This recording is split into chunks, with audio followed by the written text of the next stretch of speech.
Hello everyone, let's discuss mass number and atomic number. Basically, mass number is the number of protons and the neutrons present in any atom of an element. Means mass number किसके equal है? जितने भी protons या electron present होंगे आपके atom के अंदर उसके इक्वल है. एटॉमिक नंबर किसके इक्वल होगा? एटॉमिक नंबर इक्वल होगा सिर्फ और सिर्फ प्रोटॉन्स के. मीन्स जितने भी प्रोटॉन्स आपके प्रेजेंट होंगे उतना क्या होगा? आपका एटॉमिक नंबर होगा.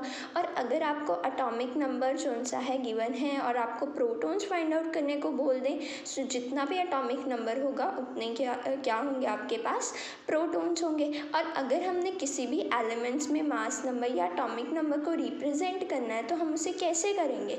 जो मास नंबर होता है वो हमेशा ए से रिप्रेजेंट होता है, उसे हम ऊपर लिखते हैं. एटॉमिक नंबर हमेशा जेड से रिप्रेजेंट होता है, उसे हम एलिमेंट के पैर में लिखते हैं. जैसे कि मैंने आपको बोला कि एक एलिमेंट है वाई, उसका एटॉमिक नंबर है 6 एंड उसका मास नंबर है 12.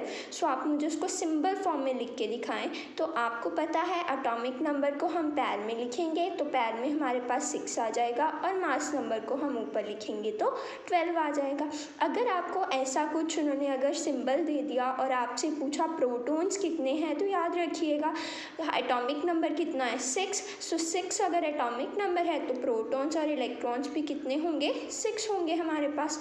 और अगर उन्होंने आपको बोला है मास नंबर फाइंड आउट कीजिए, अगर आपको उन्होंने प्रोटॉन्स और न्यूट्रॉन्स गिवन हैं तो आप उनकी वैल्यूज़ डाल के मास नंबर फाइंड आउट कर सकते हैं एंड वाइस वर्सा. और अगर उन्होंने आपको बोला है कि number of neutrons find out कीजिए, तो न्यूट्रॉन्स किसके इक्वल होंगे? मास नंबर से एटॉमिक नंबर माइनस कर दीजिए, आपके पास न्यूट्रॉन्स आ जाएंगे जो कि इक्वल होंगे मास नंबर के. Thank you for watching.